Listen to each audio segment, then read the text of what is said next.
Today is Wednesday, March 25th, 2015, and I am Pat Meisinger, and our guests here at the museum today are Charles and Irene Warga. And we're just going to begin with Charles's early history in Rock Bluffs. Thanks for coming, Charlie. Okay. Why don't you tell us when you were born, where you were born, a little bit about your parents? It's all right there on the dates. I didn't take those dates. Well, you can sure look at them, yeah. Your parents, like I say, their names, where they came from, and where you grew up, just to get Well, started. Take that off of here. Of course, my folks, like Charles Warga Sr., he has the same name. Why, he was a farmer, and he was born right here in Plattsmouth, Nebraska. My mother, Josephine Vunick Warga, she came across in the boat when the Titanic sunk that time, because they were aware of the sinking of the Titanic, and that's when they were coming across the ocean. And she was later a seamstress at the Smith Shirt Factory and a farm life, of course, later on. And she was also a clerk at John Hatt Grocery and Meats here in Plattsmouth, which was an old company. And where was that? Do you know the location? The what? Do you know the location of that store that you just mentioned? No, Okay, no, it's in the history book there, so Okay. that's where we got That that. was compiled by his sister Josephine, so she's the one that should be giving I remember the story. She knows, she's our historian. She all right. was, yeah. And my sister Josephine, she of course born here and went to St. John's School. Later she came down to Rock Bluff, and then she went to Plattsmouth High School here. You know, I myself graduated in '47, and of course our farm was just south of Plattsmouth here. My grandfather more or less started the whole farming operation, and he had probably over 800 acres down there along the Missouri River. And there were the boys, and they all worked together, of course, farming. And my grandfather also worked in the shops here in town. But in the interim, why, he got hurt in the shops, so he was disabled, so the boys went ahead and done the farming and paid for the farm. And my dad always said we bought twice, because they bought it first for my grandfather, so they had the farm. And then the boys divided up the farm. There's the brothers Jim, be by Uncle Jim and Albert. And there was John. And there was one more brother, John, who was a druggist in Jacksonville, Illinois. And he went through Creighton, and he became a pharmacist, and he had 2 drugstores there in Illinois. And my father, all the boys were inventive. They always had shops, and of course, when they first started to farm, why, they had horses, and they built a real big barn down there. Pioneered, you might say, a real big barn. And they had quite a few horses, I suppose, 30 head or so, and they used to do all the farming with this. So, this farming later turned the boys, each boy divided up the farm ground, and I think we got 160 acres there, my dad. And in '36 we had an auction, so he bought 160 acres, and that was our home place. He farmed, we had livestock, cattle, sheep, chickens, everything. That's the way it used to be, and used to milk. And then my dad also had about 50 colonies of bees. He said that was a hobby, but that was a stinging hobby. I never got into it. So later on,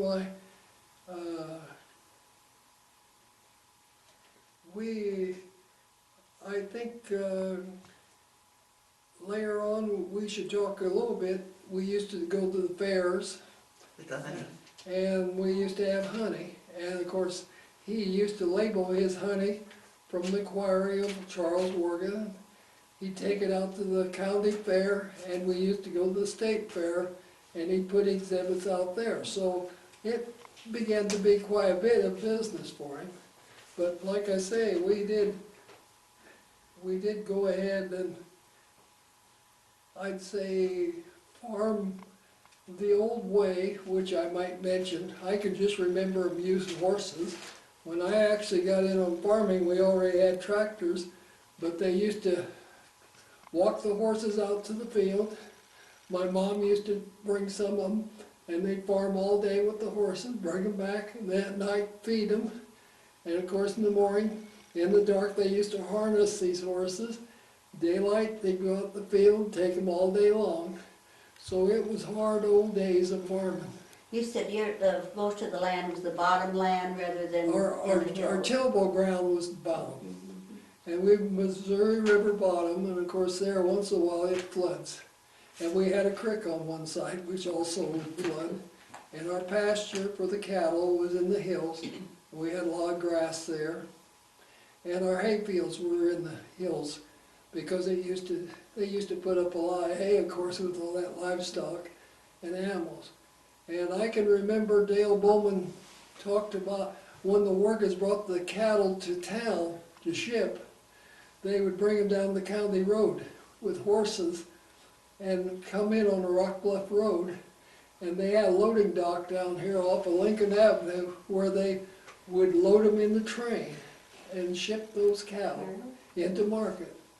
And Dale Bowman used to say, oh, we always used to wait until the Wargas brought their herd of cattle through because they just ran them down the road.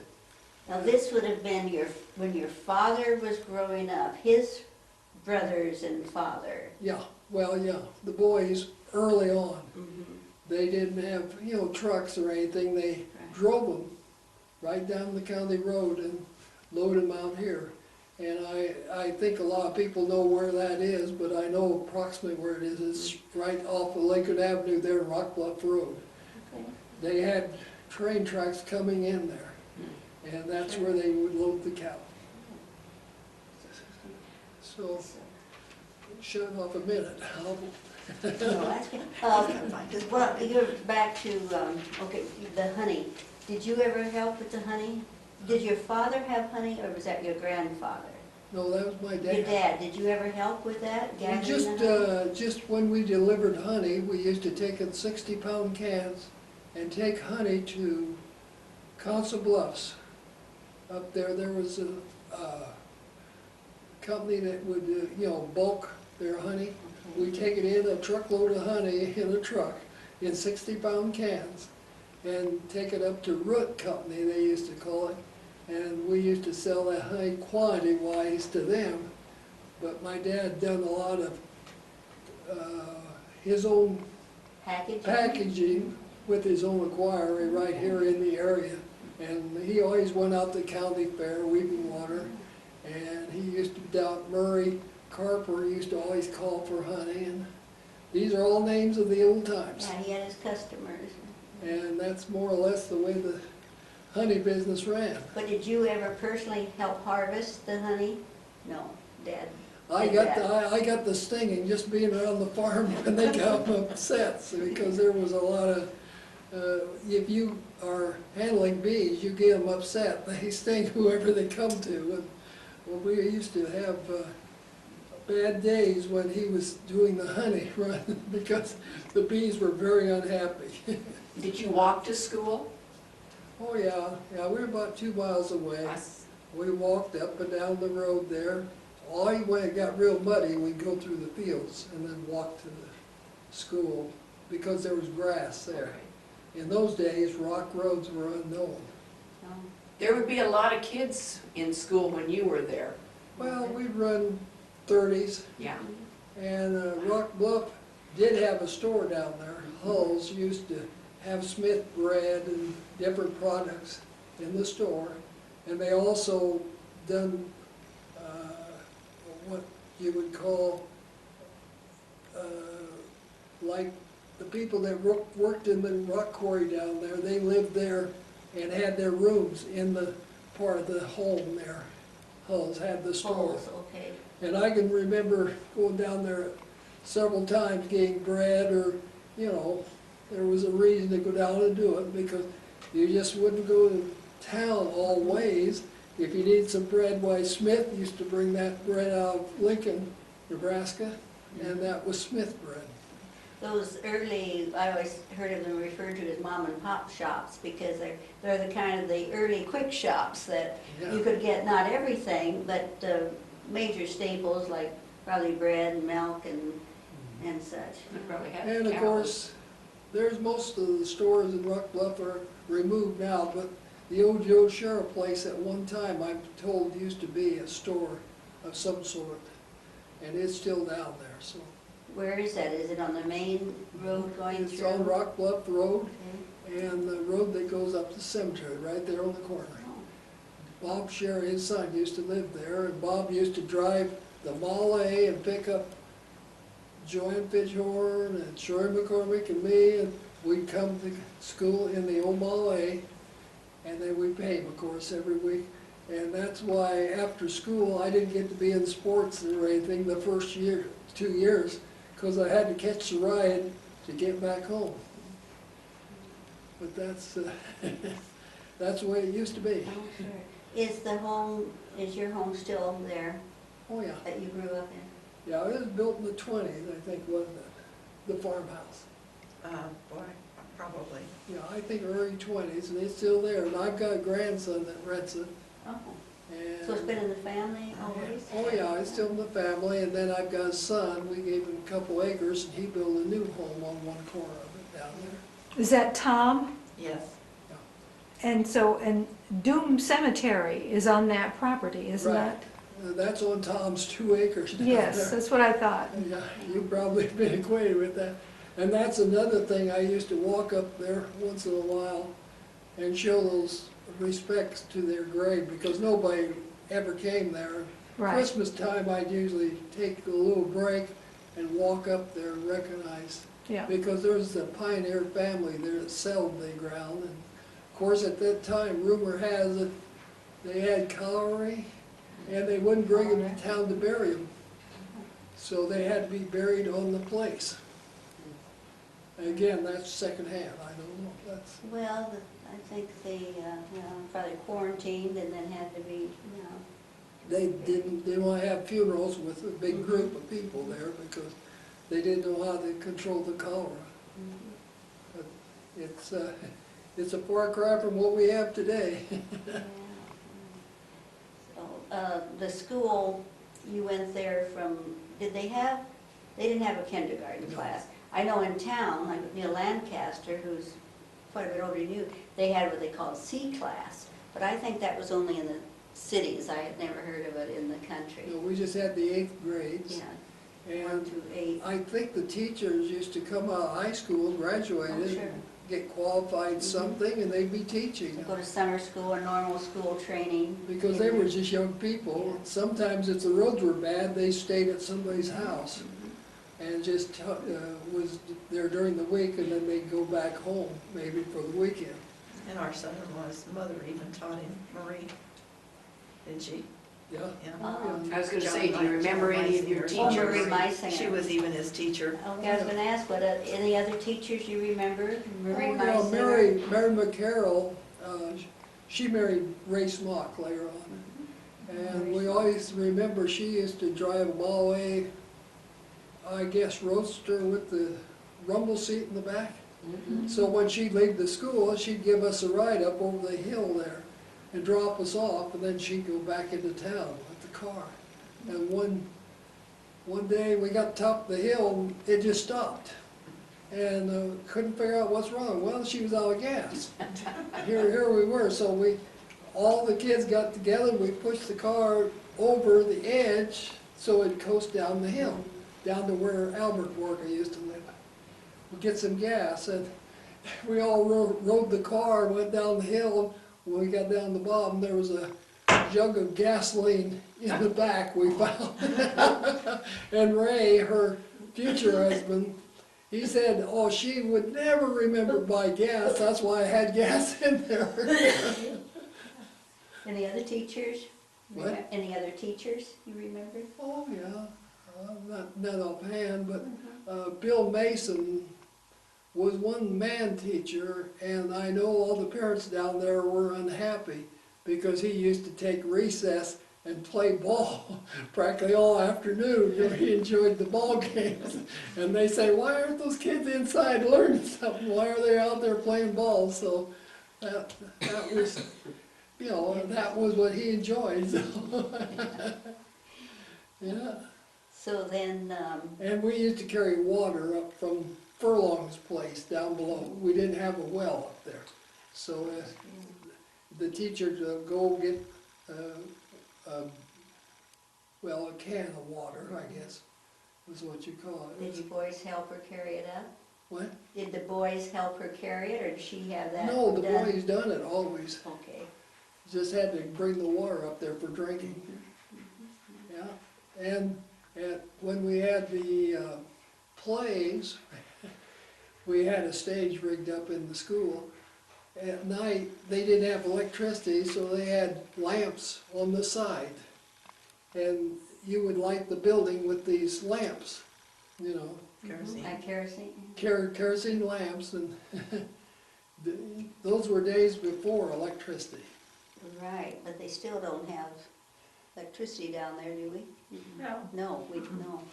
Where's So- that, at the school? At the Yeah, at school, school, they right, turned there it is off no- for fire. Yeah, I suppose all that's Fire, shut up. And I hazards. think the merry-go-round down there that's still there Mhm. was the one that was probably there when I I'm was in sure. school. And when we have our open houses there, it's so, the children, young children just love that, because many of them have never seen. We've had A a real few miracle. pictures taken on that when we've been there with the family. Any other memories of the school, the children that attended? You mentioned a few that Well, there would be picked was, up to go to high school. there was one family there, and I didn't quite understand because I'd never been their place. They said they used to be on an island out in the river, and they would have to take a boat and come by the road up to school.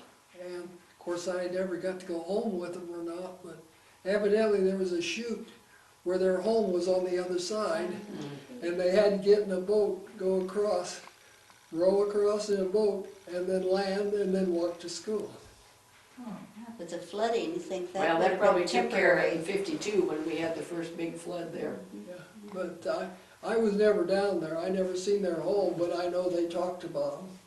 So they got there safe, and you know, they was always coming across with a boat to get to the shore so they could come to school.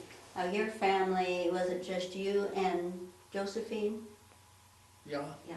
yeah, yeah, pretty Here's a much. picture of the school. Oh, There's his sister Josephine and Maybelle Rohan, yeah. but on the, at the Yeah. Rock Bluff. Yeah, we had- Let's see, can you hold it up straight? Dan Rohan has done some nice pictures of the Rock Bluff Oh, School. I they have have. one, yeah, framed. His picture's usually pretty good Yes, too. they are. So when you came to high school, what was that, about 5 miles to come in Okay, I got it, thanks. for high school? Yeah. Probably about 4 at the most. Okay, Even And- with the and you crooked kinda- roads, yeah. and you carpooled, you said? Well, yeah, Bob Sherry used to drive, and Mac McCormick used to drive once in a while. And then when I was older, I could drive, so I drove in, and then I was in the plays and kind of Yeah. had some, I could go to the sports and things like that. Tell me Made a about, difference. when you used to take some peas and stuff to the canning factory. Oh, too. yeah, during the war, why, I know I didn't have a driver's license, but everybody was working together. And they had a big scrap pile in front of the courthouse down here. Everybody was Sure. bringing their Right. iron in to fight, so they'd have the iron to manufacture things with.